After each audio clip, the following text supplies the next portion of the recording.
Olá, pessoal, sejam bem-vindos ao nosso primeiro bate-papo especial.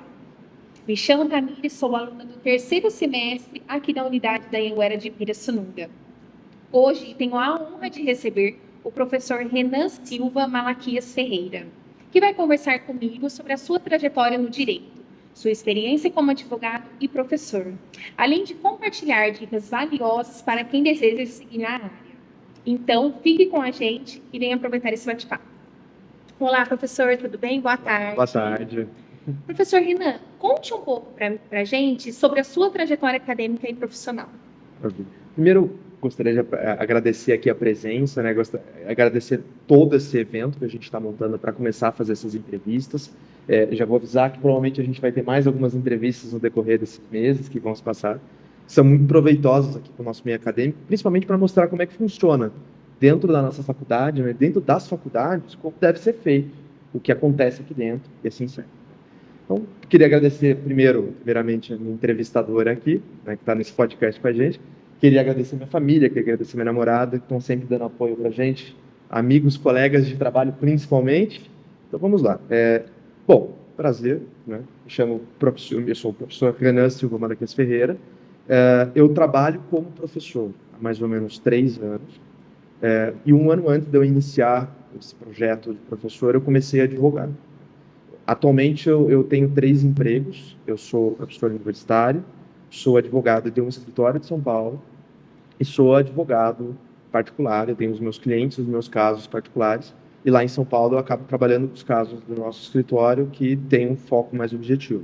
Lá eu mexo com advocacia agrária, que é um setor bem restrito, bem novo, vamos colocar assim, de atuação profissional. E aí, no particular, eu acabo pegando quase que sempre ações indenizatórias, que é um padrão. Já cheguei a pegar algumas coisas um pouco diferentes, mas normalmente ações indenizatórias. Legal. E o que motivou a escolher o direito como profissão? Sempre teve essa certeza ou pensou em seguir outra carreira? Então, eu gosto de falar que nenhum profissional do direito começa uma carreira jurídica por escolha, por amor próprio. É muito raro isso acontecer. Normalmente, o profissional do direito ele entra na faculdade tendo algum tipo de influência externa. Isso principalmente porque dentro da escola a gente tem várias disciplinas. As disciplinas escolares elas têm alguma relação com as carreiras que a gente vai ter na vida. Então, quando você pega, por exemplo, uma medicina, faz sentido que uma pessoa goste muito de biologia, principalmente da biologia humana, para falar que gosta de medicina. Matemática, química, tudo tem relação. Mas direito não tem. Direito, algumas pessoas falam assim, português. Português não é um bom exemplo, porque a gramática ela é importante, ela é muito importante na faculdade, mas a gente não aprende na gramática como a gente conversa sobre argumentações, convencimentos, não é o cerne da discussão da matéria. A gramática simples e pura, ela é uma ferramenta do direito, mas ela não traduz o que a gente usa o dia inteiro. A gente não fica também o dia inteiro escrevendo. Sim. A gente lê, a gente escreve, a gente fala. E por causa disso, eu acredito que isso tenha muito impacto no porquê que as pessoas não acordam de manhã, assim, no ensino médio e falam, quero ser advogado. Se elas fazem isso, é porque teve alguma influência familiar. No meu caso, eu tive a influência do meu avô e da minha mãe. Meu avô, ele era advogado aqui na nossa região por muito tempo, faleceu há uns bons anos. E minha mãe, ela é formada em Direito, foi professora de Direito aqui, inclusive da Anhanguera. Professora de Direito e de Pedagogia aqui da nossa faculdade. E eu sempre tive essa influência. Quando eu tinha mais ou menos uns 17 anos de idade, bateu aquela famosa, preciso me decidir o que eu vou fazer. E a minha segunda opção era ir para Química, inclusive. Bioquímica, que eu gostava muito de Química, era a matéria que eu gostava da faculdade. E aí, no final, eu tomei a decisão de tentar um semestre no Direito para ver como é que era. E depois que você entra, se serve para você, não tem como escapar mais. Acho que esse é o ponto. Mas eu acho difícil a gente ter esse momento introdutório onde você fala, não, eu tenho certeza absoluta que eu quero fazer Direito. A maior parte dos meus colegas de faculdade, inclusive, entraram ou porque queriam fazer alguma área humana e não queriam fazer história ou geografia, então vieram para o Direito. Vários amigos meus passaram na faculdade porque não tinham passado em engenharia e medicina, por exemplo. Então, inclusive, vários deles foram saindo durante a faculdade. Acho que esse é um dos motivos de muita gente não concluir a faculdade. porque descobre que não gosta, e aí descobre que tem outras coisas que seria mais legal tentar. Mas é por esse caminho. Bacana. Professor, agora conta um pouquinho pra gente, durante a faculdade, qual foi a matéria que você mais gostava? A matéria que eu mais gostava influenciou muito na matéria que eu vou dar aula academicamente por agora, que é Direito Penal. De todas as disciplinas, eu tive muitas disciplinas que eu gostava, muitas. Uma ou outra que eu não gostava, como, por exemplo, Direito do Trabalho, que nunca foi uma disciplina que eu tive afinidade. Cheguei a trabalhar um pouco como advogado nisso, mas não era uma afinidade, claramente. Mas Direito Penal sempre me marcou muito.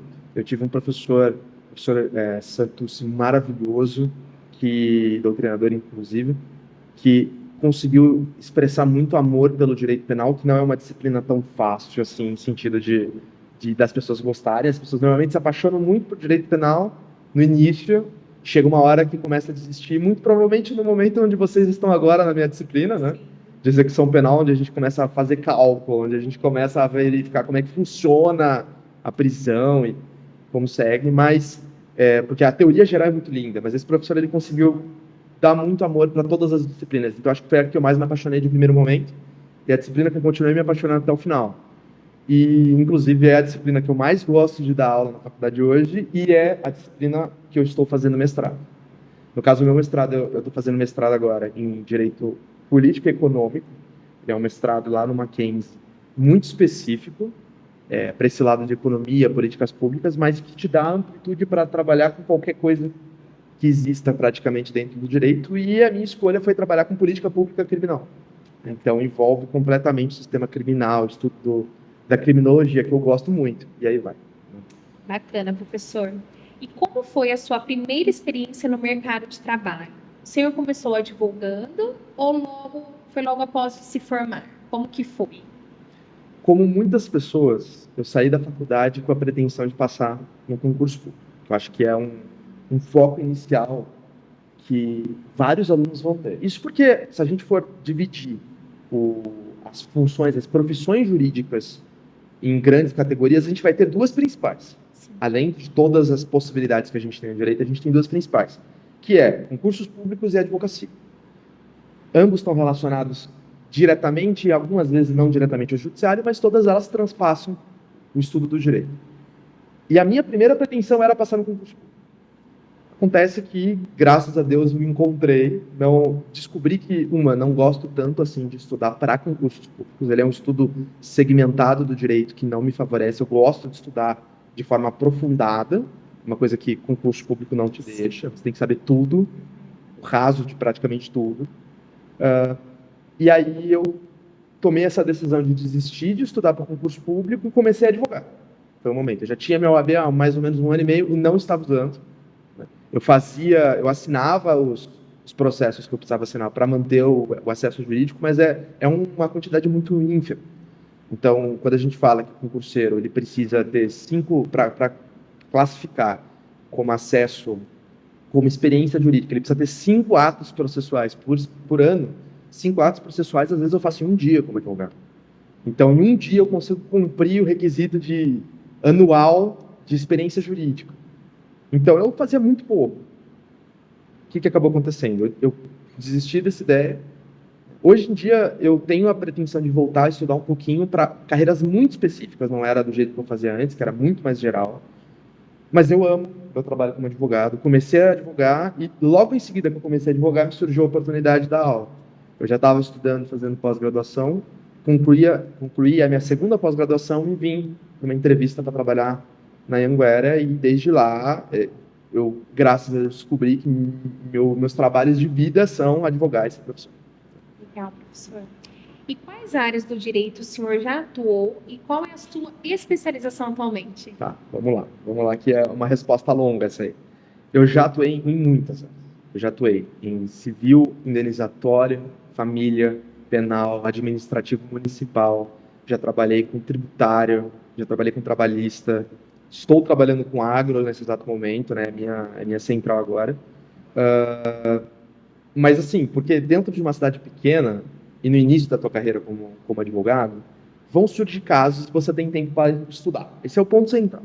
O que diferencia um advogado que tem muita experiência em uma área, ou um advogado que acabou de começar, não é só a capacidade. Às vezes a gente para e fala, não, mas o advogado novo não é capaz. Não, pelo contrário. Muitas vezes ele é para fazer muita coisa. Sim. O que diferencia mesmo é o tempo. Porque quando a gente começa a advogar, a gente tem tempo para estudar. Então surge um caso diferente, o que eu vou fazer? Vou liberar minha tarde para estudar aquele caso. Um advogado que tem muito cliente, dificilmente consegue pegar uma coisa nova para estudar. Porque ele já está estudando a mesma coisa, aquela experiência que ele tem, já está estudando a mesma coisa há muito tempo. E aí surge um caso de uma categoria completamente distinta, como, por exemplo, civil e penal, que são completamente diferentes. Para trabalhar, ele não consegue separar 8 horas no dia para estudar uma coisa nova, porque ele tem coisa pouca. Tem muito caso para mexer. Então, no início da carreira, a gente trabalha com tudo que aparecer, praticamente. É muito difícil um advogado de início de carreira se especializar. Hoje eu tenho 5 especializações oficiais, especializações acadêmicas, né, que a gente chama, e eu tenho mais uma especialização que eu estou fazendo. As minhas 5 especializações, e aí entra a loucura de fazer coisas diferentes. Eu me especializei em mediação, me especializei em processo penal e criminologia, são 3, processo penal e, no caso é direito penal e processo penal contemporâneo, criminologia, me especializei em, como é que é o nome agora? Nossa, essa aqui ela é complicada, direito sistêmico, que é a geral, e também fiz uma especialização específica em constelação sistêmica integrada, o nome é complicado, que é uma formatação, é uma ferramenta de apaziguamento de conflitos que pode ser utilizado dentro do judiciário, mas não é comum utilizar. Então, se for resumir, e agora estou fazendo minha especialização em processo civil, estou sendo custeado para essa especialização pelo meu chefe lá de São Paulo, inclusive, muito obrigado, doutor Juliano, e porque acho que a especialização em processo civil, na minha opinião, ela é uma especialização que serve para tudo. Porque quando a gente começa a advogar praticamente, existem 3 áreas centrais, 4 áreas que a gente pode advogar que envolvam um processo. A gente pode advogar numa área onde mexe com processo penal, e aí ele é específico, penal. A gente pode trabalhar com administrativo, e aí vai ser específico administrativo, que vai ser muito mais envolvendo todas as legislações estaduais e municipais e federais com relação ao assunto que você está mexendo. Não mexe tanto com processo civil, mas não mexe tanto. Principalmente se você atuar dentro do município com procedimentos administrativos e não com direito judiciário. Também dá para você falar que o processo trabalha completamente diferente, mas tirando esses 3 e mais alguns peculiares que vão surgir, tipo militar, alguma coisa assim, a gente tem o processo civil. O processo civil usa para tudo. Sim. O processo civil vai utilizar para empresarial, vai utilizar para cobrança, vai utilizar para indenizatório, vai utilizar para família. Então, todos eles usam o processo civil. E quando eu falo que eles utilizam o processo civil, não é meramente utilizar as regras gerais. Todo o processo de conhecimento é pautado em cima do processo de conhecimento comum civil. Mesmo os procedimentos especiais utilizam como regra, como, por exemplo, alimentos, utilizam como regra o processo comum. Então, família, tudo vai utilizar. E recurso é para todos. Significa dizer que se você é especialista em processo civil, você é especialista na ferramenta que o Estado te dá para advogar com relação a muita coisa. E aí, óbvio, a parte da matéria é a segunda metade da importância. Aí você tem que saber o que você gosta de trabalhar, o que você sabe trabalhar. Mas sabendo mexer com o processo civil, você sabe mexer com a ferramenta, que é, na minha opinião, como professor hoje, uma das coisas mais importantes que tem que saber. Se você não sabe mexer na ferramenta, você erra. Se você erra, quem perde é o teu cliente. Sim. E muitas vezes você pode cometer um erro que não tem, por exemplo, forma de revisão, não tem modificação, principalmente nos recursos. E um erro recursal mata a possibilidade de você ganhar, muitas vezes por causa de uma formalidade que você não sabia. E esse é um problema muito sério, muito sério. Então, é por esse caminho que eu estou seguindo. Então, basicamente, as minhas especializações é penal e processo penal, 2 especializações, incluindo criminologia, mediação de conflitos, que é a minha especialização central, se for analisar nesse sentido.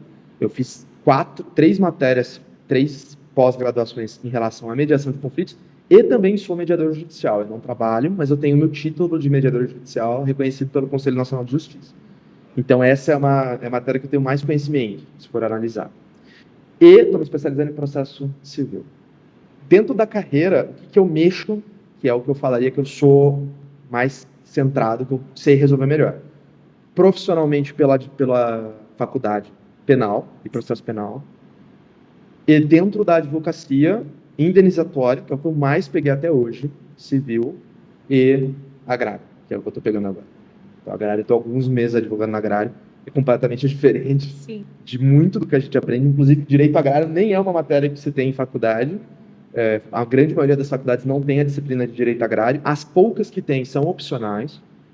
Então, é uma carreira que demanda muito conhecimento externo. A gente tem que estudar muito por fora legislações e outras, manual do crédito rural, por exemplo, que a gente nem sabia que existia dentro de uma universidade.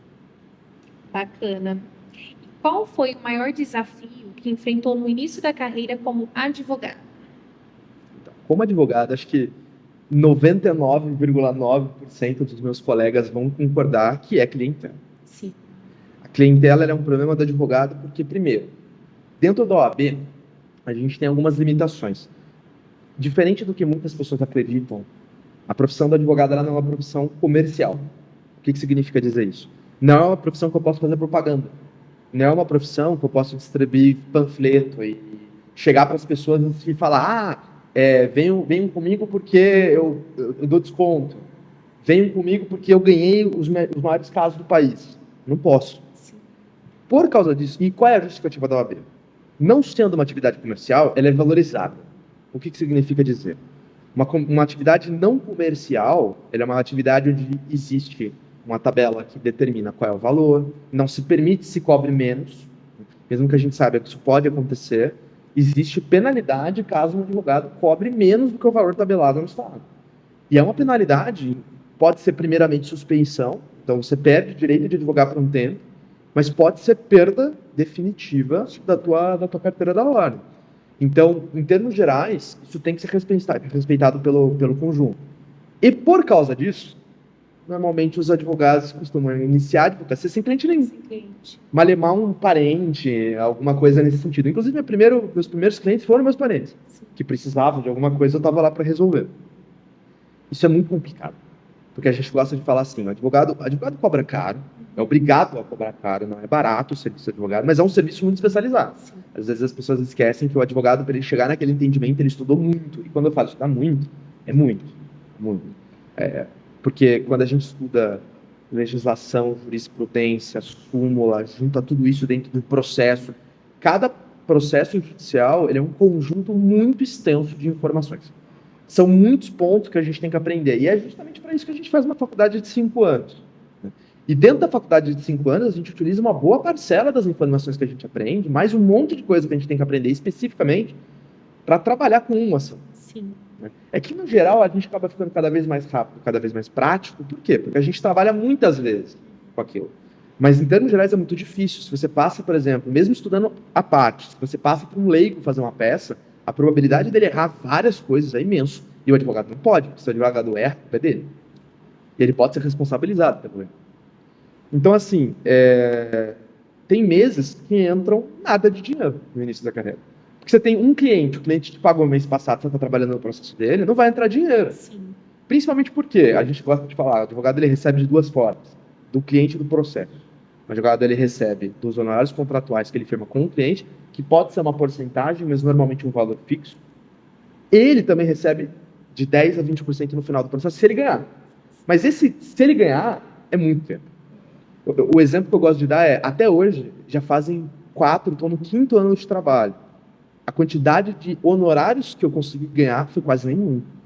Por quê? Porque tem processos que eu entrei há 5 anos atrás que não se encerraram. Tem processos que eu entrei há 1, 2 anos atrás que não se encerraram.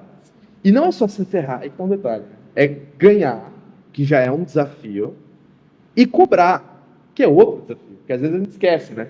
Ganhar a ação não significa que você vai receber. Significa que você ganha o direito de receber, aí você inicia a execução, e às vezes a execução demora anos. Às vezes você executa e não recebe porque a parte não tem dinheiro. E aí você não consegue penhorar bem de família, não vai ganhar. Então tem vários problemas.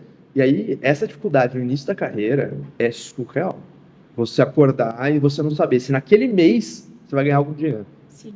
Por isso que normalmente os advogados eles precisam de muito apoio externo. Não dá para você simplesmente falar, vou advogar, vou largar tudo que eu tenho e vamos começar daqui para frente. Tá com a cara e a coragem, não. né?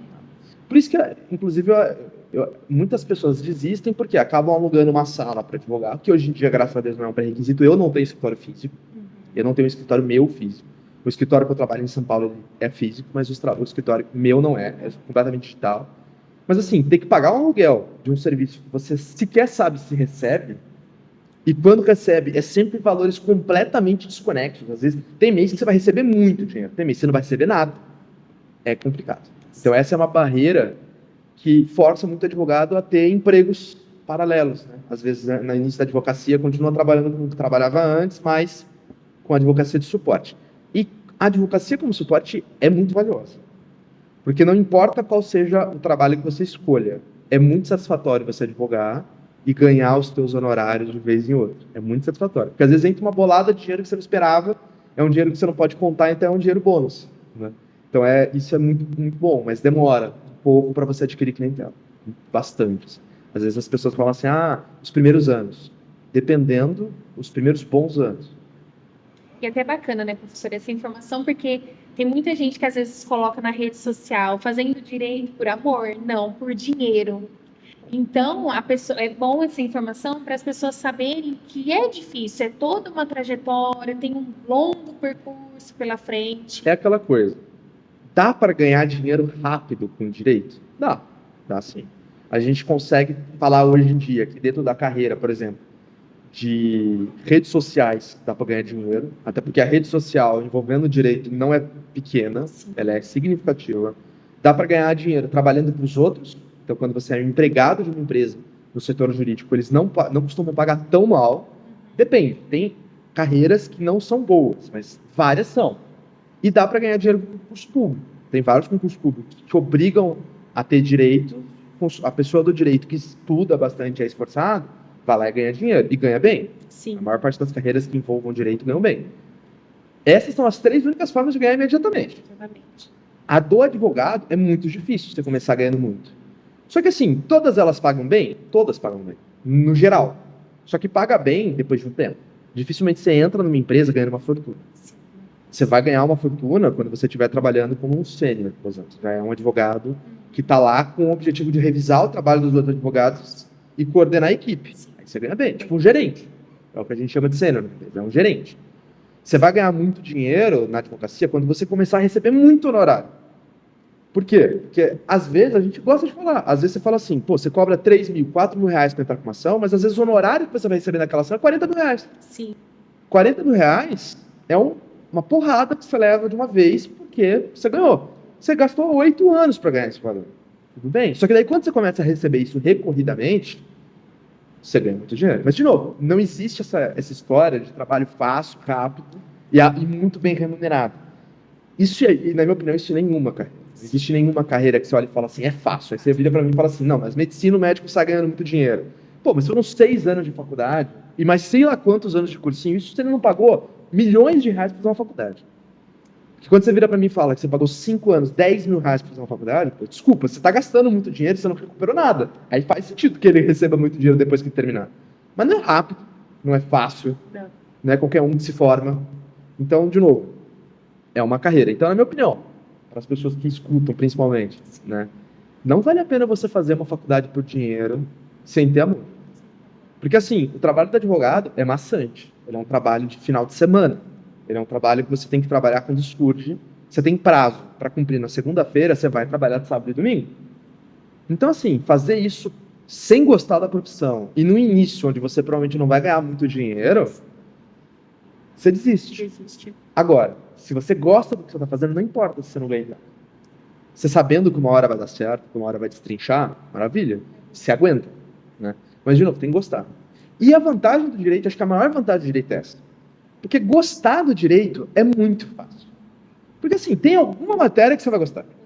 Todas as áreas do direito remuneram bem. Não tem nenhuma área que você vai virar e vai falar, paga mal. Algumas têm um nicho um pouco melhor hoje, algumas tiveram um nicho melhor ontem, mas essa discussão de qual área é melhor é aquelas discussões de mercado. A gente tem mais advogado para cá ou para cá.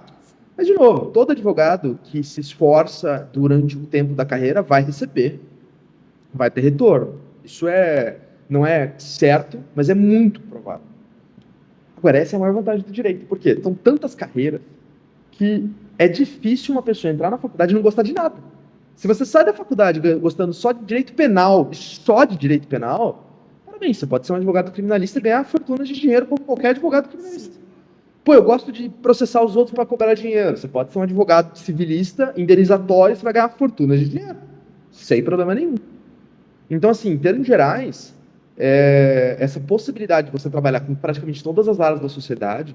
Eu gosto de medicina, você especializa em direito médico. Você vai defender médico, você vai defender hospital, que é muito específico. Até porque é muito, muito raro um advogado ter conhecimentos específicos de medicina para conseguir argumentar sobre medicina numa ação. Então tem nicho. Né? O próprio direito agrário é um direito muito complicado. Porque, primeiro, o direito agrário envolve você trabalhar pelo banco ou pelo produtor rural. Trabalhar pelo banco é um universo de coisas. Trabalhar pelo produtor rural é outro universo de coisas. E é outra área que é muito boa. Porque o Brasil, só para até vender um pouco meu peixe, 1/3 praticamente do dinheiro produzido no país está relacionado diretamente com o direito agrário. Então a gente tem que falar produção de maquinário, produção de insumo, trabalho da produção dos alimentos, o comércio local, a venda internacional, transporte. 1/3 do dinheiro gerado no país é do agro. Então é muito. Então acho que é legal a gente enxergar que tem nicho para tudo nessa vida. Tem nicho para tudo. E quem acaba colhendo esses nichos? Ou o profissional esperto, que descobre que o nicho existe, vai lá, se especializa aí e compra, ganha aquele nicho, ou o profissional que já está habituado com aquele nicho. Então a gente vai ter muitos advogados agrários que nasceram no campo. Que nem meu chefe, por exemplo, que ele não trabalhou diretamente com agro desde o início, mas ele veio do agro porque morava no Mato Grosso do Sul, nasceu no Mato Grosso do Sul, habitava lá, beleza, tem conhecimento sobre a área prática, conhecimento de vida. Às vezes aquela pessoa é filho de médico, sabe como é que funciona a medicina. É filho de professores, sabe como é que funciona a docência, que é outro universo. Sim. A docência é outro universo completamente diferente. A gente tem uma ideia de como é que funciona ser professor. E aí, óbvio, ser professor de um ensino médio, de um ensino fundamental, é diferente de ser um professor universitário. O professor universitário participa de pesquisa, tem outros procedimentos que são muito mais regulamentados, e aí vai. Né? Mas é interessante ver que o nicho do direito ele é tão amplo que deixa a gente conseguir discutir várias profissões diferentes e várias atuações na mesma profissão sobre coisas completamente distintas. Você, que está mais ou menos no início da faculdade, já teve alguma área? Criminal. Criminal? Criminal. Costuma ser a primeira paixão. A primeira. É incrível. É uma aula que chama muita atenção. Assim, você fica vidrado. A gente fala que o direito penal ele é a primeira paixão dos alunos de graduação, porque ele é um direito muito bonito no início. Aí, na hora que você começa a enxergar a atuação, começa a devagar um pouco, não é um direito fácil, mas é um direito delicioso para estudar.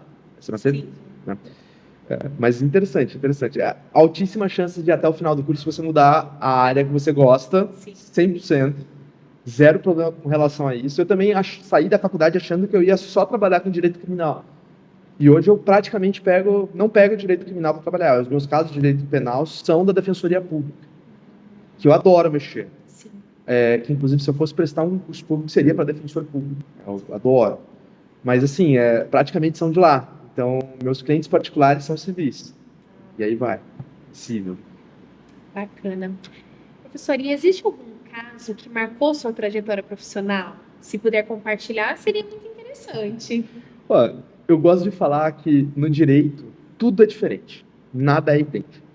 Até hoje, eu nunca peguei um caso que eu pudesse olhar e falar esse caso é igualzinho aqui. Nunca, na minha vida. Em vários anos de advocacia, nunca. Tem casos que são simples, tem casos que são muito complicados. Normalmente os que marcam a gente são aqueles casos muito complicados. Né? Sim. Vou compartilhar dois. Não posso citar nomes, não posso especificar. Inclusive, se algum cliente meu estiver escutando, tenha ciência que vocês estão resguardados aqui, vou contar a história por fora. Tá? Mas eu tive um caso indenizatório envolvendo um imóvel que ele foi extenso. E eu falo que ele foi extenso porque foi um caso onde comecei a trabalhar na mediação primeiro. Fui contratado para firmar um acordo, eu representava ele, eu e uma colega minha, e a gente entrou com o objetivo de fazer funcionar sem precisar de uma ação judicial. Então foram meses antes, e não deu certo. A casa ela foi entregue e ela não ficou do jeito que o cliente queria, muito abaixo do que a gente achava razoável. A gente teve que entrar com uma ação indenizatória. Mas esse caso em específico ele foi especial porque a gente teve que tirar foto da casa, a gente gravou o vídeo, a gente jogou isso pro juiz, e cada peça que a gente fazia era coisa de 50 páginas. Se a gente pegar esse caso e transformar esse caso num livro, dá um bom livro. Dá um bom livro. Porque foi um caso muito extenso, defeito, e peça, e justificativa e tal. E foi um caso que se concluiu numa mediação, inclusive. A gente entrou na audiência de mediação meses depois. Todo mundo se conhecia, porque a gente já estava com essa conversa, a construtora e o cliente com a gente há muito tempo. E na mediação a gente fez uma proposta para matar tudo de uma vez e cada um sai por si. Sim. E não estava funcionando até que nas conversas com o advogado da outra parte saiu. E aí encerrou. E foi um alívio, assim, porque era um tipo de processo que a gente não sabia o que ia resolver.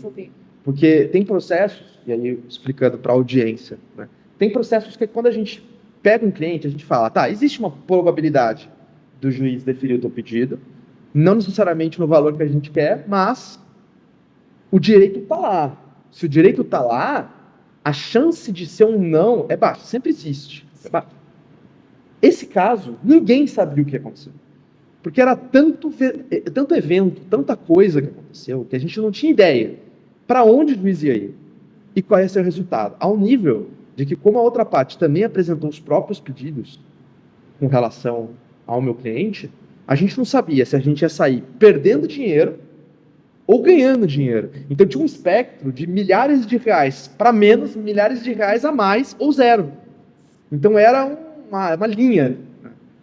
E nesse aí a gente conseguiu fechar no zero, que era uma resposta, era, na minha opinião, a melhor resolução para os dois, sem sombra de dúvida, mas que ainda assim não foi ruim para o meu cliente, graças a Deus resolveu. O segundo processo foi uma audiência de conciliação, especificamente uma audiência de conciliação de família, que eu fiz, sempre nos casos que são completamente fora do que a gente costuma trabalhar no cotidiano, que a audiência de conciliação, de mediação, durou 2 horas.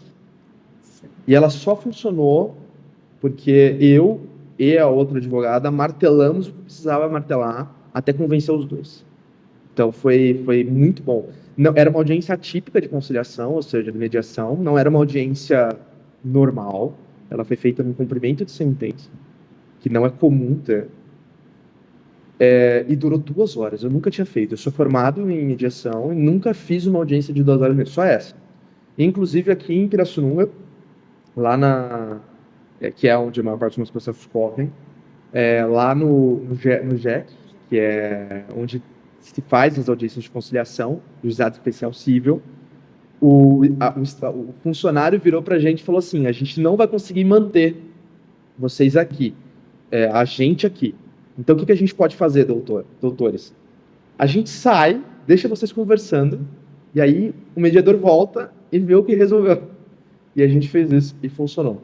Graças a Deus. Se não tivesse funcionado, isso poderia ter gerado muitos problemas. Muitos problemas. Mas funcionou. O importante é isso. Sim. Então, são 2 exemplos. Mas acho que esse é um ponto, né? Quando a gente tem um caso onde a gente não tem ideia do que vai acontecer, ele costuma virar um caso relevante para a gente. Porque daí a gente percebe que muita coisa acontece, o mundo é caótico e vamos ver o que a gente extrai disso. Sim. Bacana. Professor, e quais são as principais dificuldades que os novos advogados enfrentam no mercado atualmente? Sem sombra de dúvida, a clientela. A clientela, né? Não tem muita discussão, né?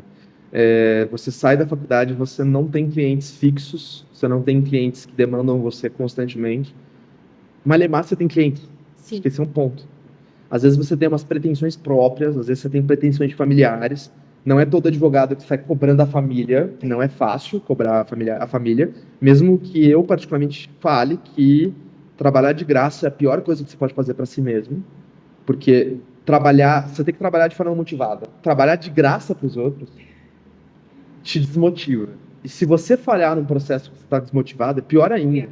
Porque você, além de falhar por culpa própria, muitas vezes porque você não se deu o tempo que você precisava, porque você está fazendo de graça, você erra para pessoas muito próximas de você. Então não é fácil. Tem advogados que, inclusive, têm a prerrogativa de nunca trabalhar para a própria família. Sim. Se é família ou é amigo, não trabalha. Não trabalha, verdade. Trabalha só para fora. Eu não me importo em trabalhar para minha família, mas eu não aceito todos os casos. Sim.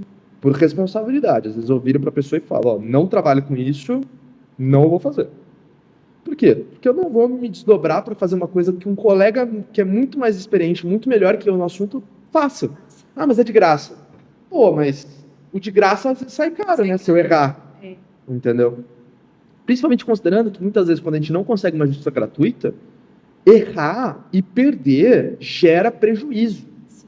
Às vezes a gente esquece disso, mas você entra pedindo uma coisa, se você perde e o seu cliente não tem justiça gratuita, o juiz condena o seu cliente, que deveria ter um direito e não tem, a pagar o outro lado, o advogado do outro lado. Então é capaz de você perder dinheiro, o que é horrível. Porque a pessoa ela estava precisando ganhar alguma coisa, pagou um advogado e perdeu dinheiro. E não recuperou nada. Então tem todo um nível de responsabilidade técnica que a gente precisa ter. Sim. E que às vezes embate, entra em colapso com a família e com amigos muito próximos é difícil. Entendeu? E de novo, cobrar pessoas externas já é difícil, cobrar para a família muito mais. Muito mais. Mas acho que é por esse motivo. A clientela ela é o problema principal dos advogados desde da formação. Sim. Professor, e o que motivou a se tornar professor de direito? Dentro da carreira acadêmica, a gente tem uma frase que não sei se todos os professores usam, mas se você nunca tentou ser professor e tenta, e o bichinho do professor te pica, você não consegue mais parar. A docência ela é uma carreira que envolve muito amor. Acho que todas as carreiras têm um pouco disso. Sim. A docência em especial, junto com várias carreiras que envolvam trabalhar diretamente com pessoas o tempo todo, tipo medicina, tipo psicologia, elas demandam um tratamento e um amor bem diferente. É aquela coisa, trabalhar com cliente na advocacia é um contato que você vai ter malemar mensal, é curto, é reuniões curtas que você vai ter com a pessoa, porque você precisa pedir documento e entender o caso. Tem documentação, tem caso, entrou com o processo, você não precisa mais. Não precisa existir comunicação. É legal, porque os clientes costumam cobrar a gente se as coisas estão funcionando, mas assim, como 99% do tempo que passa da nossa mão a petição inicial, a gente não tem o que fazer. A gente tem que esperar o juiz dar a decisão. Muitas vezes a gente consegue despachar diretamente com o juiz e pedir, que não serve para 100% dos casos, mas beleza. Mas assim, saiu da nossa mão, é esperar. E muitas vezes as relações que eu tenho com o cliente o processo está assim, estamos esperando o juiz. É uma comunicação curta e grossa, mas porque não tem nada para avisar. Não tem muito o que prolongar, né? O professor não. O professor trabalha ensinando. Porque, em termos gerais, o advogado ensina muito para o cliente, mas esse ensinar é explicar o que eu acho. Sim. O professor ensina a base para a pessoa poder pensar. É muito diferente. E além de ser uma coisa muito mais próxima, você está o tempo todo em constância com os alunos. E você, o professor é a mais, né? Ele não vive só na sala de aula. Ele convive com os alunos o tempo todo, em todos os momentos. Tem aluno que me manda mensagem domingo de noite pedindo ajuda. E o professor responde. Responde, porque faz parte do nosso amor pela profissão. A gente trabalha, o aluno precisa de alguma coisa, a gente está lá para ajudar. Ponto. O nosso trabalho é ajudar. Se o professor, ele é professor, ele não gosta de ensinar e ajudar, ele está na carreira errada, claramente. Por quê? Porque o nosso trabalho é ensinar. Sim. E aí eu acho que vem desse caminho. Eu sempre gostei... A gente queria pedir desculpa apenas porque a nossa câmera parou de funcionar nos últimos minutos de gravação, acho que nos últimos 20 ou 30 minutos de gravação. O áudio foi gravado, significa dizer que a gente vai disponibilizar, então a partir de agora no vídeo a gente vai colocar uma foto, uma imagem fixa nossa, mas o áudio ainda está gravando os últimos minutos de conversa, que na minha opinião foram muito legais de conversa. Então, a partir de agora, a gente vai voltar com essa gravação só pelo áudio. Muito obrigado pela participação de todos. Espero que gostem desse finalzinho, mesmo que não tenha esse aspecto motor.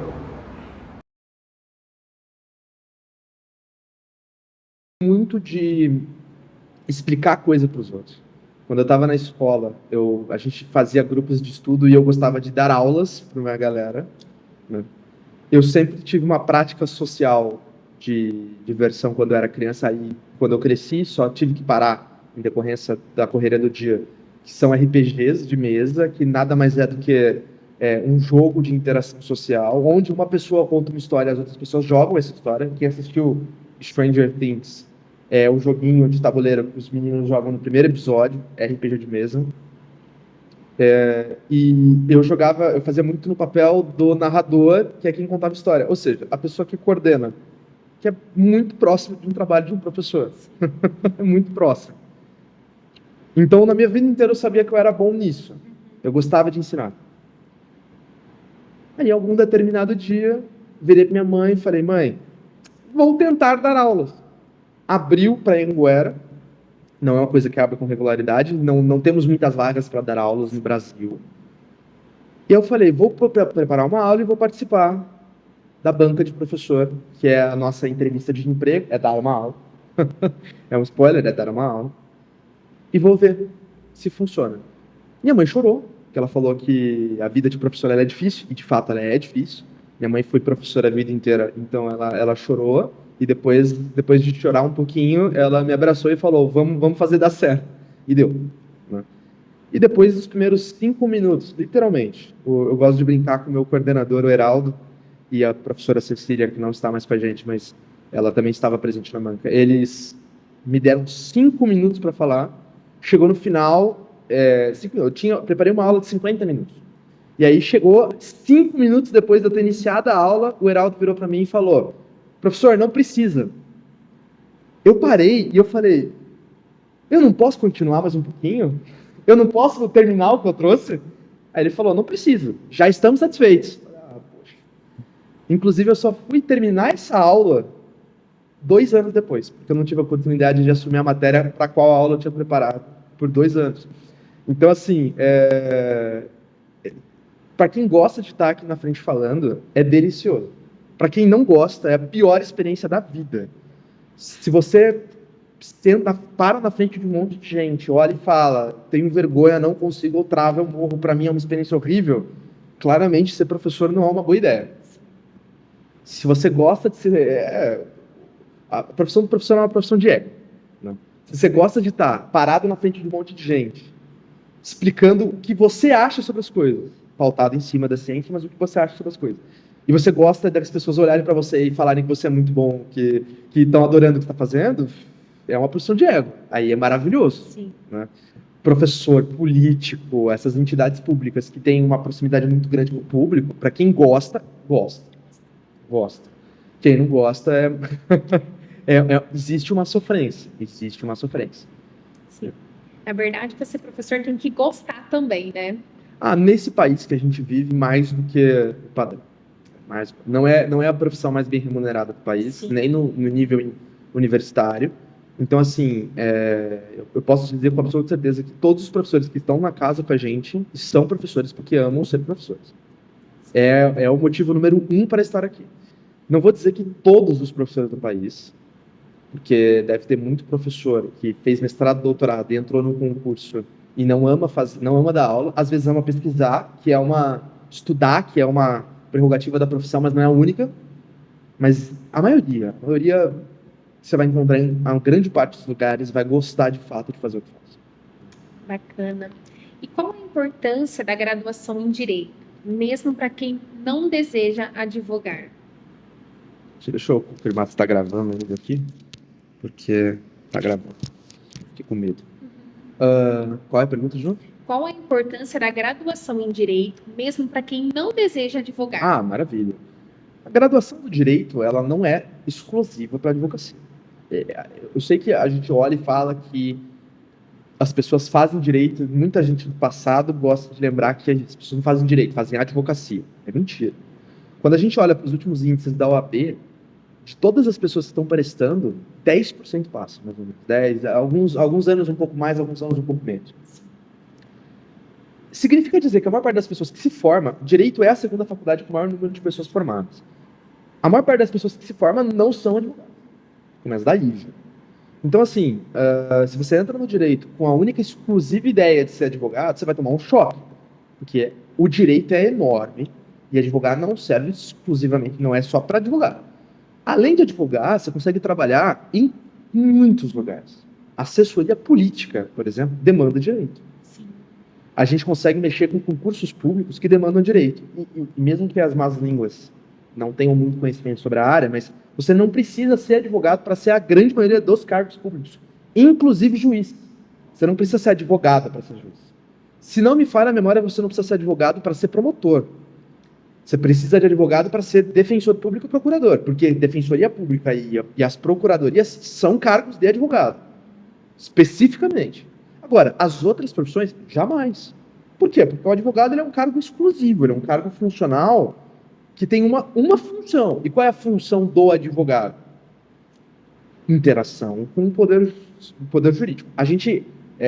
Poder judicial. A gente tem muitas coisas que a gente acaba ajudando os clientes externos, que é o que a gente chama de advocacia preventiva. Você influenciar a pessoa para que não cometa erros que levem ao judiciário ou resolver os problemas fora do judiciário.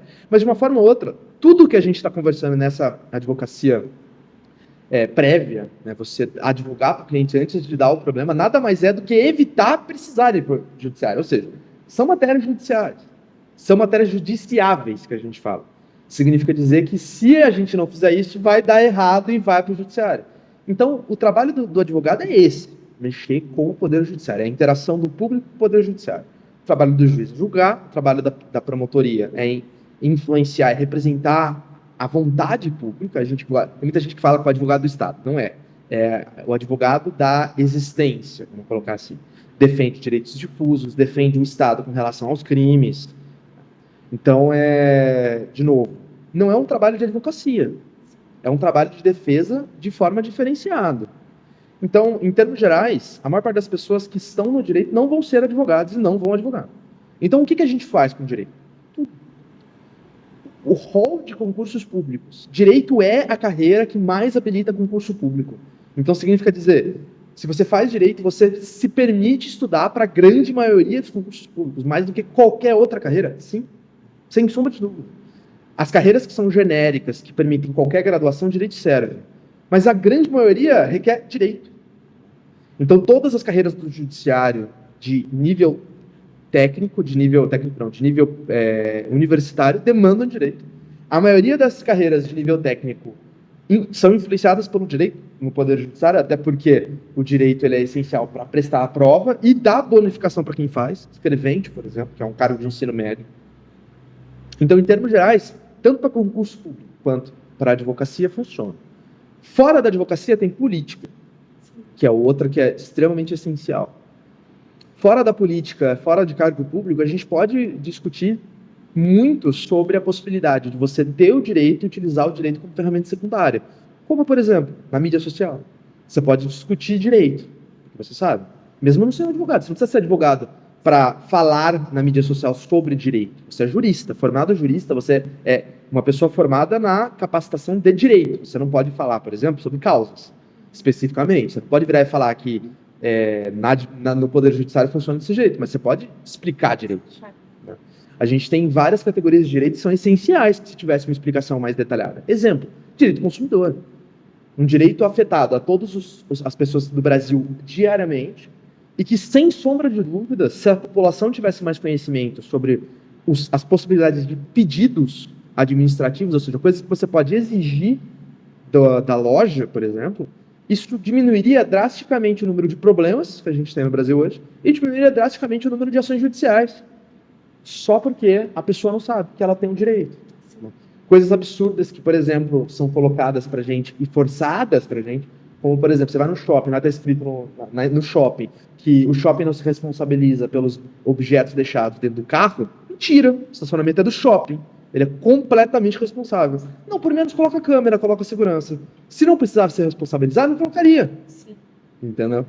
E se você sabe disso, você reclama no shopping e fala, olha, me roubaram, me furtaram. Então me devolve. Se o shopping for esperto, ele devolve.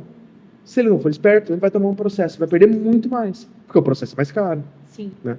Então, no direito, acho que a gente tem muita abertura para conversar sobre muitas coisas, além do fato de a vida humana hoje é organizada pelo direito. Tudo que existe hoje demanda que exista leis, principalmente no Brasil. Legislação, jurisprudência, entendimento. Se você estuda direito, você entende como é que a sociedade funciona. Ponto. Entendendo como é que a sociedade funciona, você tem vantagens em algumas áreas. Né? Principalmente se você for, por exemplo, empresário, maravilha. Se você sabe como é que funciona o direito, você deixa de cometer muitos erros.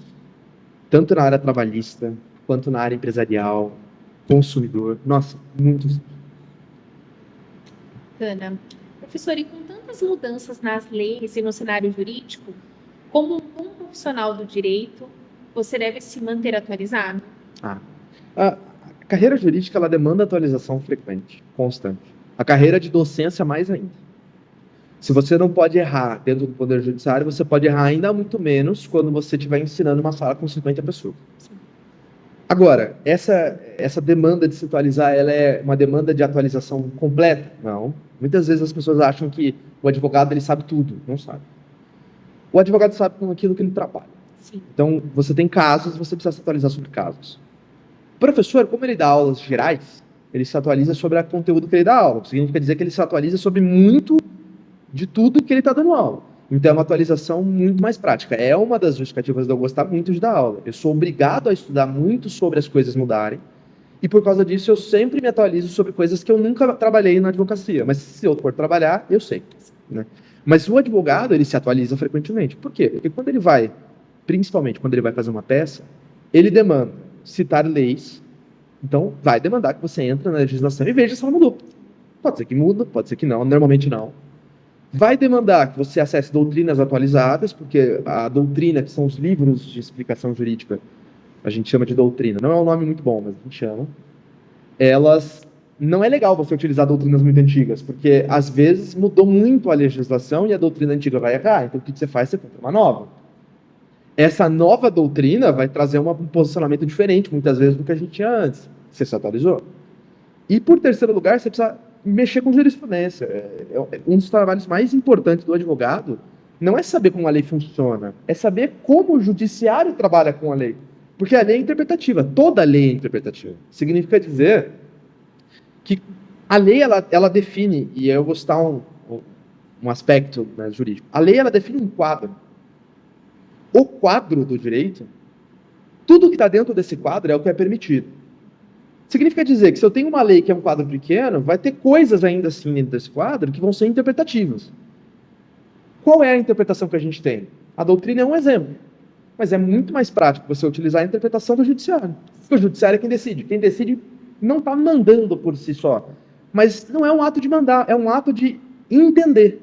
Se o judiciário entende de uma forma, você pode até contrariar, mas a probabilidade de você perder é grande. Então o que você faz? Você se atualiza com jurisprudência. Então, toda vez que você vai fazer, você vai se atualizar na jurisprudência? Vai. É porque você pega um caso. Você está trabalhando com a jurisprudência de 2024, 2023, que é recente. Daqui 3, 4 anos, você não vai trabalhar com a mesma jurisprudência, porque ela está desatualizada. Então, você vai fazer o quê? Procurar a nova. Às vezes muda. Sim. E aí é aí que você se atualiza. Bacana. Professor, e qual a maior dificuldade dos alunos ao aprender o direito? Considerando o nosso tempo, né? Eu acho que estamos próximos de encerrar, né? Sim. Essa é a última pergunta? Não. Não, mas tem mais quantas? Tem mais 2, 4, 6. Não, mas dessa temática. Dessa temática, mais 3. Mais 3, beleza. Bom, vamos tentar não alongar muito, né? Maior dificuldade dos alunos. Essa é uma pergunta que eu, particularmente, acho que eu tenho uma resposta satisfatória. Porque é uma pergunta muito subjetiva, né? Cada um vai ter a sua dificuldade, mas olhando de forma bem objetiva, a linguagem jurídica é um problema. E não só a linguagem, a hermenêutica. O que é hermenêutica? Hermenêutica é essa formatação de como pensar no direito. As primeiras matérias que o aluno tem na faculdade são hermenêuticas. processo geral, estudo filosófico, introdução, são matérias hermenêuticas. O ponto é, o mundo inteiro, as pessoas normais, vou colocar normais, elas aprendem a viver. E viver é subjetivo. Ou seja, a minha experiência de vida é diferente das suas. O que eu acredito certo ou errado, a minha moral, a minha ética é diferente da sua. A minha experiência de vida é diferente da sua. Às vezes eu nasci próximo de uma religião X, com um nível econômico Y, e aí vai. As pessoas são intrinsecamente diferentes. Quando a gente estuda o direito, a gente tem um problema muito sério, que é o Estado ele só pode ser regulamentado se tiver um consenso. E esse consenso tem que ser lógico e científico, ou seja, não pode ser pautado meramente pela opinião de um grupo de pessoas. Até porque, se a gente tem a opinião de um grupo de pessoas mandando em absolutamente tudo, a gente tem uma oligarquia, que é um problema. Existiu uma época no Brasil onde a oligarquia do café e leite, ela mandava e desmandava sobre o que aquele grupo de pessoas tinha interesse. Hoje, no direito, a gente sai do pressuposto de que existem coisas acima das pessoas que têm que ser levadas em consideração para regulamentar. Ou seja, a gente não pode deixar o Estado fazer o que ele quiser só porque quem está no poder manda. Então tem que ter limites até para quem manda. Em decorrência disso, a forma de pensar direito é muito diferente da forma de pensar a vida. O direito ele é quase à parte, né? Quando a gente para e olha para ele, a gente fala, a pessoa que escreveu isso aqui teve que pensar em um caso, em uma escrita que encaixasse tudo e não deixasse muita dúvida. Até porque se você escreve uma coisa muito genérica, que qualquer coisa se encaixa nela, pronto, acabou, né? Qualquer um vai usar a lei do jeito que quiser. Então, tanto a escrita jurídica, quanto a forma de pensamento jurídica, ela é muito díspare da realidade. Ela é muito à parte. Quando o aluno chega na faculdade, a cabeça trava. Trava. Por quê? Porque na tua cabeça, às vezes quando você está no início, você pensa, mas deve ter interpretação, deve ter subjetividade, sei lá o quê. E a regra do direito é não. A regra do direito é, tem que estar na lei, tem que usar a lei, tem que ser pautado. Nenhum argumento de advogado pode simplesmente ser, eu queria que fosse, ou deveria ser. O argumento de advogado é, a lei tal falou desse jeito e a jurisprudência colabora. Ou seja, nada no nosso pensamento pode ser desvinculado da legislação. A não ser que a gente invente uma coisa completamente absurda e nova, ainda assim a gente se pauta em alguma coisa, um princípio, um tratado, alguma coisa mais genérica, mas que da mesma forma existe. A gente nos pauta da imaginação. E por causa disso, quando o aluno entra, é muito difícil enfiar na cabeça de que tem coisas que são assim ou não são. Às vezes a pessoa quer argumentar, quer mudar, quer seguir o próprio pensamento. Tem o certo e errado no direito constantemente. Pode não existir sempre o certo e o errado, mas existe o mais certo e o mais errado. E os casos demandam que a gente entenda aonde se encaixa. E esse encaixar é muito complicado. O pensamento jurídico é difícil. É por isso que a gente faz uma faculdade de 5 anos. A maior complicação para o estudante de direito é que as matérias mais importantes do curso, que são as matérias hermenêuticas, são no início. Por quê? Porque o aluno não teve tempo para maturar o que é o direito. As matérias hermenêuticas elas servem para maturar esse tempo, mas elas são muito complicadas. A hermenêutica ela não é fácil, mas elas são essenciais. Aí o aluno tem no início, às vezes o aluno não sabe estudar, não presta muita atenção, ele perde esses momentos. Vai dificultar a vida desse aluno até o último dia da faculdade. Por quê? Porque a cabeça dele não está formatada para o sistema jurídico. Se ele não está formatado, ele vai bater de cabeça com um monte de coisa que não encaixa. Exemplo, vou dar um exemplo muito bom. Às vezes tem aluno na aula de direito penal, que é muito comum o aluno vier discordar da lei e falar que ele acha que deveria ser daquele jeito. E a minha resposta é, você acha o que você quiser. Você achar não muda a lei. Não muda a lei e não permite que o seu achar exista no direito. Exemplo claro de pena de morte. Muitos alunos chegam para mim e falam assim, você concorda ou discorda de pena de morte? O Brasil assinou um tratado internacional, ele não pode. Não é assim, vamos mudar. Vamos mudar o quê? A gente não pode descobrir um tratado internacional. Tem coisas que não mudam. E se não muda, mantenha a sua opinião moralista, assim, não, por que não? Mas assim, você tem que saber que não pode. Acho que esse é a maior dificuldade, você saber separar as tuas vontades como ser humano da realidade sistêmica do direito que a gente vive, que a gente tem que entender, a gente tem que respeitar. Não tem alternativa. Né? Discorde ou concorde, você tem que usar. Eu acho que essa é a maior dificuldade. E qual conselho o senhor daria para quem está começando agora a faculdade de Direito? O conselho é prestar muita atenção nessas aulas de hermenêutica. Acho que não dá para fugir disso aí. O ponto é, quando você inicia a faculdade, o primeiro aspecto que a gente tem que lembrar é, faculdade não é escola. Escola, tudo que você está aprendendo, serve para quê? Passar no vestibular e servir de base sólida para qualquer profissão que você for usar. Tem muita gente que vai falar assim, professor, eu não sei para que serve, sei lá, saber o triângulo retângulo. Pitágoras. A minha resposta como pessoa aprende Pitágoras. Porque, vou dar um exemplo, se um dia você estiver fazendo um concurso público e cair essa desgraça, você tem que saber. É real.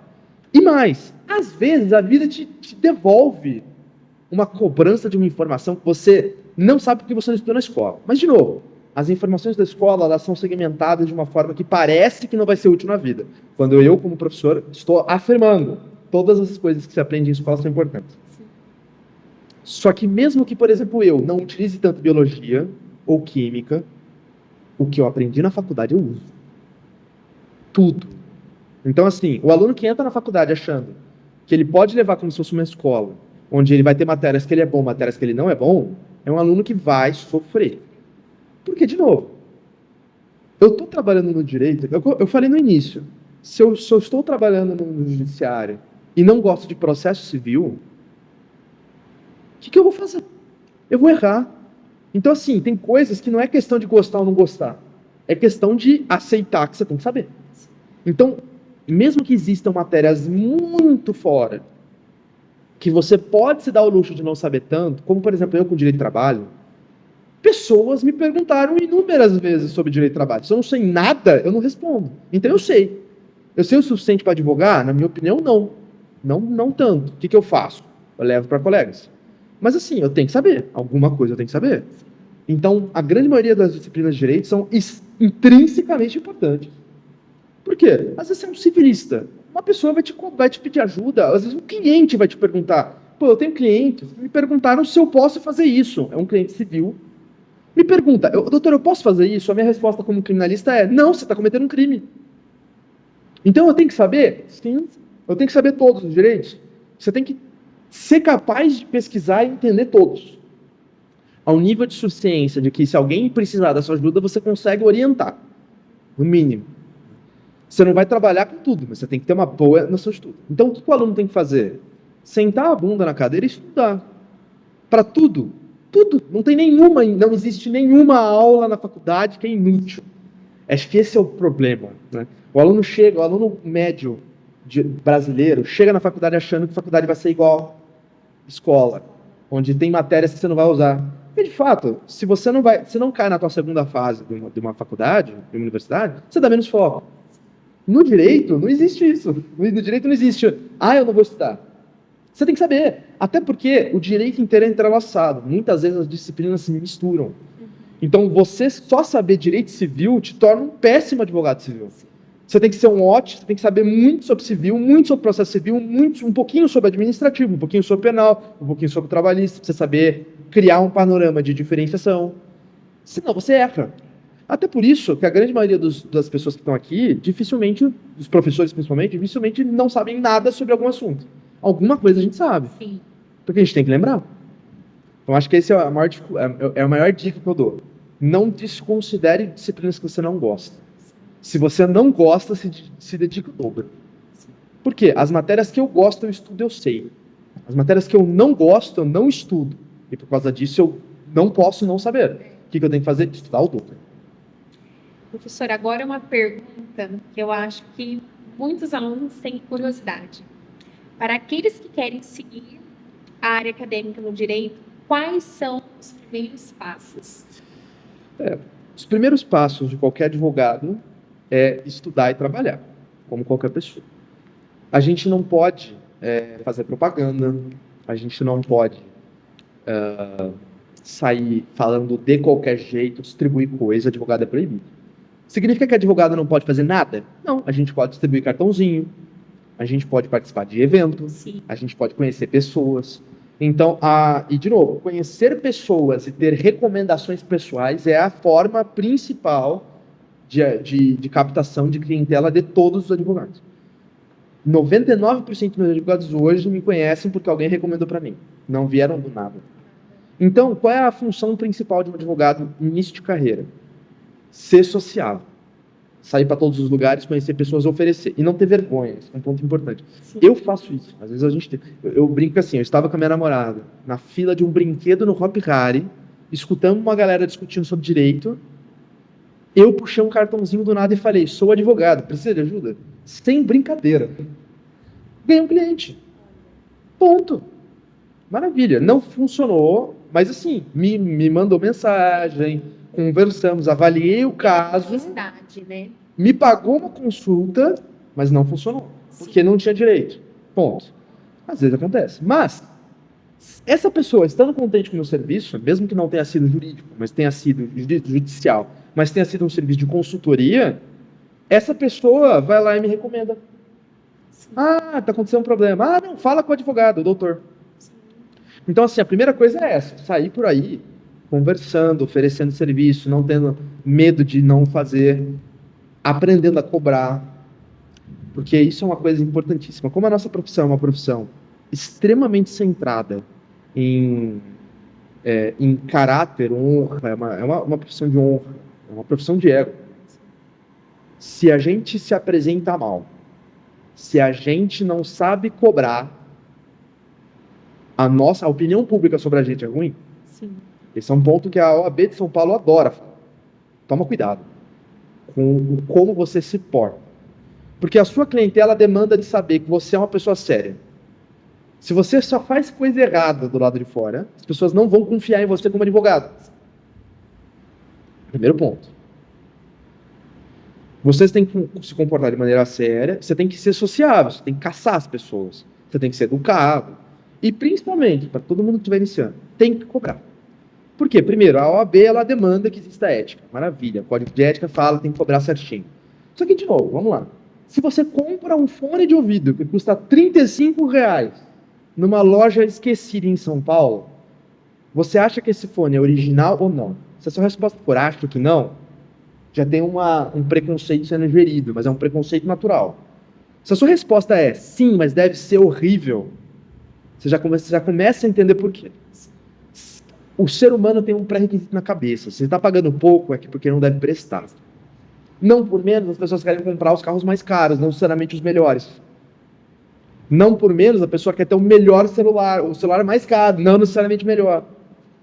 É aquele famoso, iPhone 16 Pro Max que saiu agora, o melhor telefone do mercado? Não. Ele é muito bom. Ele é o melhor? Não. Ele vale R$15 mil? Não. Não vale. Mas é um celular de R$15 mil. Quando as pessoas olham para você, impõem respeito social. Maravilha. Então, o que o advogado tem que fazer? Cobrar os honorários dele certo. Porque se você chega para uma pessoa e fala, meu serviço é caro, porque todos devem ser, mas é bom, isso impõe um respeito. O que a gente não pode é deixar a jovem advocacia e qualquer advocacia achar que é interessante cobrar barato para ter clientes. Não funciona, porque se você cobra barato e perde, a galera vai começar a falar que ele é um advogado que não cobra nada, mas é horrível. E tem. Muito. Muito. Se você é um advogado que cobra bem, cobra certo, e faz o seu serviço direito, as pessoas vão falar que ele é caro, mas ele é excepcional. Pronto. Então esse é um cuidado que a gente tem que ter. Primeiro, sair por aí divulgando que nós somos advogados, que nós estamos prestando serviço, informar a população dos direitos que elas têm. Isso é um ponto primordial. Hoje em dia a rede social ela não pode ser utilizada para propaganda própria, mas pode ser utilizada para aula. Eu, como advogado, posso ir lá no meu Instagram e falar assim, vocês pessoas que têm esse problema, vocês têm direito. Porque as pessoas não sabem. Os clientes que vão aparecer em decorrência dessa explicação, maravilha, são excelentes. Excelentes. E são até mais direcionados do que os clientes no geral. Tem que cobrar certinho. É isso. Bacana. E aproveitando que o professor entrou a respeito da parte da rede social, dessas coisas, qual hoje é a importância do direito digital nesse mundo moderno? O direito está se transformando, isso ninguém tem dúvida. A gente está tendo uma evolução, inclusive de inteligência artificial, que ajuda muito o advogado a pesquisar, procurar, não se informar, que a inteligência artificial é, mas ter parâmetro de pesquisa, melhora na escrita, porque o que a inteligência artificial sabe fazer muito bem é escrever bem. Então, às vezes, você não escreve tão bem. A IA, o ChatGPT tá aí para te ensinar a escrever. Sim. Você não pode pegar, copiar e colar do ChatGPT, mas você pode ler o que o ChatGPT fez, selecionar o que presta e usar. Sério problema.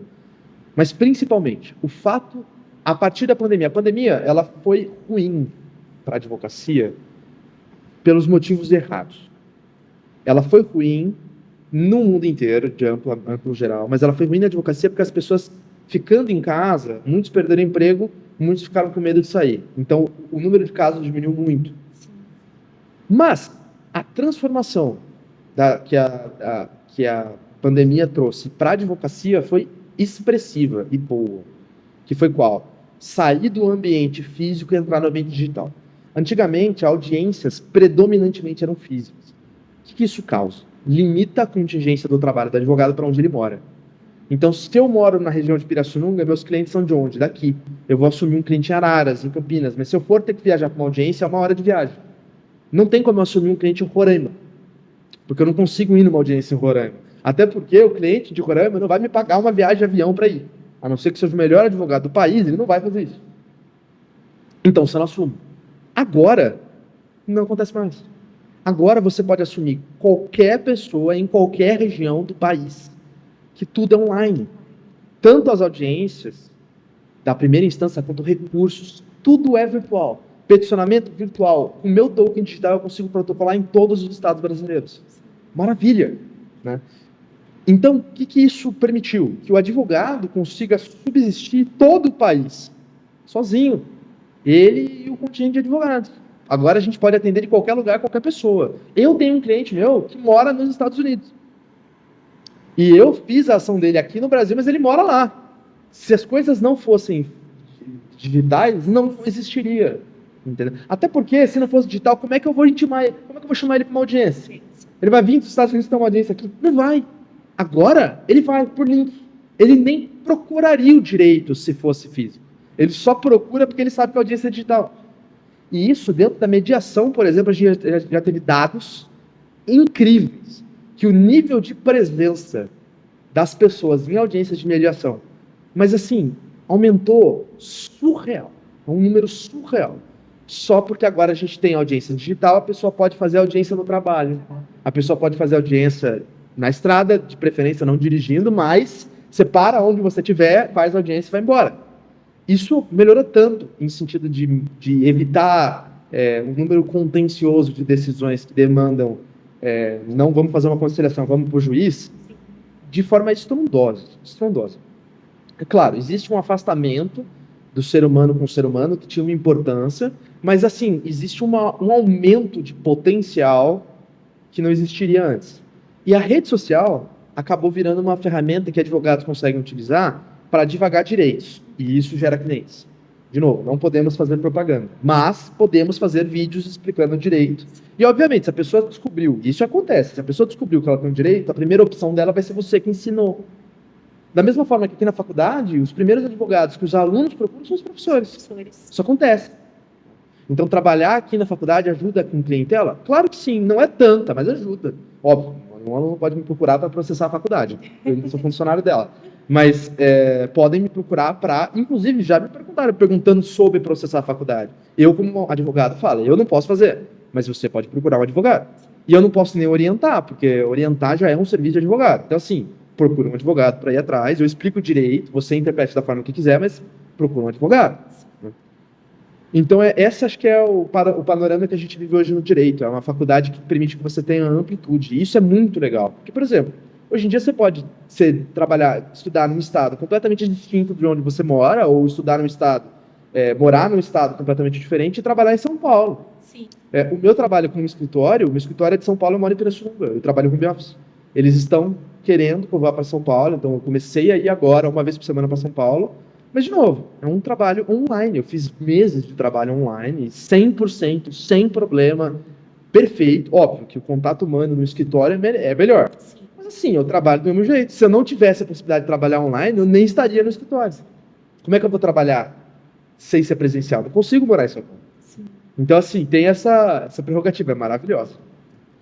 Certo? Acho que não cabemos muito mais perguntas, né? Porque já estouramos a 1 hora, né? Então, maravilha. Então, vamos só para A última pergunta. Ok. Para fechar com chave de ouro. Se pudesse dar um conselho para quem quer seguir na carreira do direito, para quem está estudando, qual seria esse conselho? Um conselho para quem está estudando para a carreira jurídica, aqui na nossa faculdade. Isso. E para as pessoas Para as pessoas no geral. Tá. Isso também cursar o direito. Para as pessoas que estão na faculdade, a dica que eu dei antes de prestar muita atenção nessas matérias introdutórias e estudar tudo é a principal. Então, assim, precisa estudar tudo? Sim. Com muito mais foco nas matérias de primeiro semestre?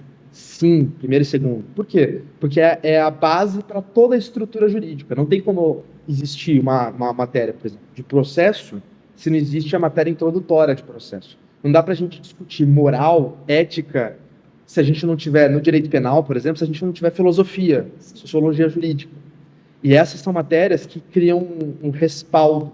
Por exemplo, na matéria de filosofia jurídica, você vai ter discussões de casos históricos, né, livros antigos, e aí segue. A gente precisa entender a história do passado para saber como daqui a gente chegou onde a gente está.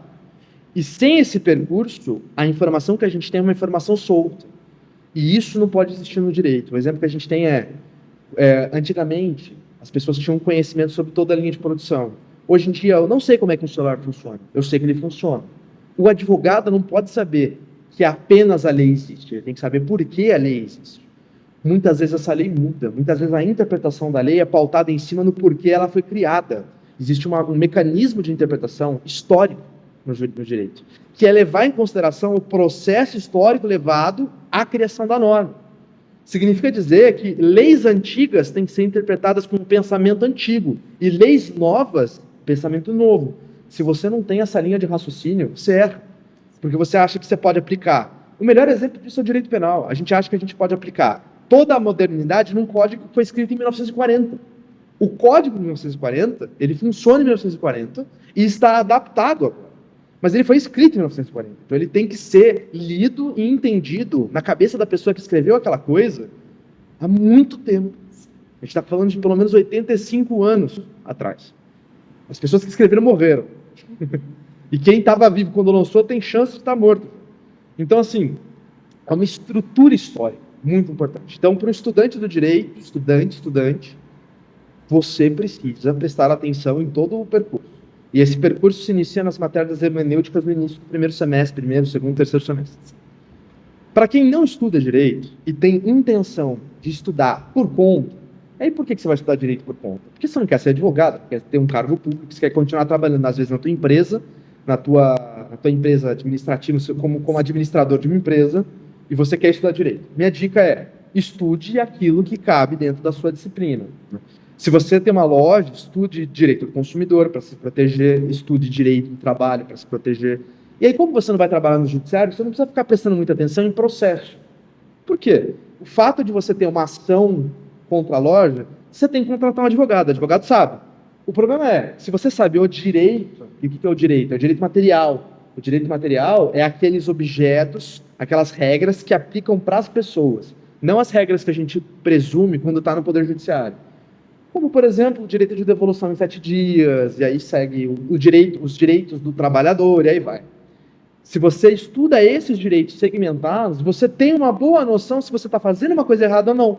Se você está fazendo uma coisa errada, para. Isso te evita processo judiciário. Se você está fazendo alguma coisa que você poderia estar fazendo melhor, faça melhor. Então, o dono ter essa consciência ajuda, inclusive, a delimitar o que os funcionários vão fazer e como eles devem agir. E também ajuda muito a se proteger.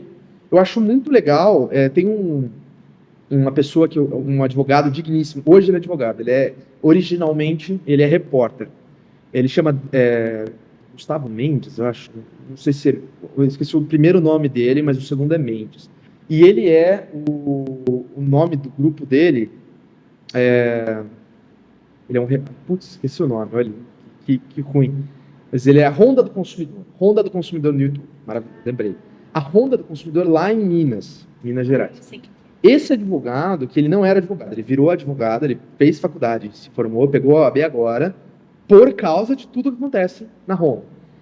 Ele chega gravando reportagem. Perfeito. É incrível. A primeira coisa que as pessoas falam quando ele chega é: eu não estou permitindo minha gravação. A minha resposta é: amigo, ninguém tem direito a negar a gravação. Todas as pessoas têm direito à publicação da gravação com fins econômicos ou vexatórios. Se o fim é jornalístico, ela vai ser publicada, você não pode fazer nada. Nada. A não ser que ele crie um enfoque, que te humilhe, que faça. Você não pode fazer nada. Então, se você sabe que você não pode impedir que o cara grave, que alternativa sobrou? Ser honesto, ser gente boa, não xingar, não brigar, pedir para resolver, demandar um prazo. Porque no direito do consumidor não está falando que tem que fazer agora. Sim. Muitas vezes a gente tem um prazo para consertar. Pega esse prazo e resolva, e dê prioridade. Por quê? Porque se já tem um advogado conversando, a chance de você perder fazendo errado é maior. Então, assim, seja gente boa. Porque às vezes na vida, o direito não é teu. E se você brigar, só vai ficar mais feio. Eu não tenho nem dúvida que a maior parte das empresas que passam na ronda do consumidor e respondem de forma horrenda, estão fazendo uma puta propaganda negativa para si mesmos. Péssimo, péssimo. Você pode fazer uma propaganda positiva, como já tivemos na ronda do consumidor. Se você, eu acompanho muitos vídeos dele. Se você vê, tem várias propagandas positivas, onde ele foi lá, conversou, resolveu, foi embora feliz. Olha que incrível. Além de você sair com um cliente feliz, você sai com um cliente feliz, uma propaganda positiva na reportagem. Agora, teu gerente xinga, briga. Tem gente que puxa o celular e fica gravando a cara do jornalista. Pra quê? Ele tá gravando já vai aparecer. O que tá acontecendo vai ser, ele é jornalista. O trabalho dele é publicar essas coisas. Então vai aparecer. Então, assim, são exemplos de direitos que a gente pode discutir, avaliar, pensar, estudar por fora, que são muito importantes. Muito importantes. Porque evita que a pessoa cometa erros ridículos. Como, por exemplo, também o erro que cometeu aquela mulher no avião, que estava berrando, falando que queria que o filho fosse na janela. Inacreditável. Qualquer pessoa que entende minimamente do direito vai olhar e vai falar: aquela pessoa pagou para estar na janela? A resposta é: óbvio que sim. Hoje em dia as companhias aéreas adoram lucrar vendendo o lugar certo. Se você não compra a passagem no lugar certo, sai para outro lugar. Você pode exigir que uma pessoa abdique de um assento que ela pagou porque o teu filho quer? Pelo amor de Deus. Pelo amor de Deus. Entendeu? E o pior, a moça gravou e achou que ia repercutir como? Que as pessoas iam odiar a mulher. Então, assim, são coisas que a gente estudando, a gente percebe, e tomou um processo e vai perder. Sim. Por quê? Por que tomou um processo e vai perder? Porque gravou com o objetivo de humilhar. E, de novo, todo mundo pode gravar o que quiser. Já tiveram alunos aqui que chegaram para mim e falaram: professor, estou gravando tua aula. O senhor deixa? Eu virei para o aluno e respondi: eu não tenho o que proibir. Gravem o que quiserem. Não publiquem. Porque a publicação, ela tem resguardo jurídico. Ou seja, se publica numa rede social com o objetivo de humilhar o professor, não. Se publica na rede social com o objetivo de lucrar dinheiro, não. Porque a imagem não é sua. A imagem do professor ou a imagem da pessoa que está sendo gravada.